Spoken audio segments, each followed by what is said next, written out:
Hello friends, இன்றைக்கி எங்கே வந்திருக்கோன்னு பார்த்தீங்கன்னா திருச்செந்தூர் கோயிலுக்கு தான் வந்திருக்கோம். ரொம்ப நாளாக திருச்செந்தூர் வரணும்னு நினச்சிட்டே இருப்போம், ஆனால் வர முடியல. இன்றைக்கி காலையில் எப்படியாவது கிளம்பிடணும்னு சொல்லிட்டு கிளம்பியாச்சு.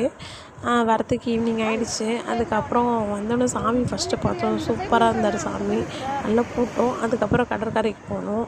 கடற்கரைக்கு போயிட்டு பார்த்தாலும் அங்கேயும் நல்லா அழகாக இருந்துச்சு அலையெல்லாம். அதுக்கப்புறம் கொஞ்ச நேரம் அங்கேயே உட்காந்துட்டு இருந்தோம். முருகரை கண்டிப்பாக பாருங்கள், இங்கே திருச்செந்தூர் கோவிலுக்கு சூப்பராக இருக்கார். எனக்கு ரொம்ப பிடிச்சிருந்தது. இப்போ தான் ஃபஸ்ட் டைம் வரேன் நான் முருகரை பார்க்கறதுக்கு. ரொம்ப அழகாக இருந்தார். நீங்களும் கண்டிப்பாக முருகரை நம்பி பாருங்கள், மனம் உருகி கேளுங்க, கண்டிப்பாக தருவார் முருகர். அப்புறம் வெளியில் இதை கடற்கரையை முடிச்சுட்டு வெளியில் வந்தோம். வெளியில் வந்தோடனே இந்த சைடில் பார்த்தா கொலுலாம் வச்சுருந்தாங்க, செப்ரேட்டாகவே வச்சுருந்தாங்க. ரொம்ப அழகாக இருந்துச்சு. எனக்கு ரொம்ப பிடிச்சிருந்துச்சி. உங்களுக்கும் பிடிச்சிருந்தா கண்டிப்பாக லைக் பண்ணுங்கள், நிறைய பேருக்கு ஷேர் பண்ணுங்கள்.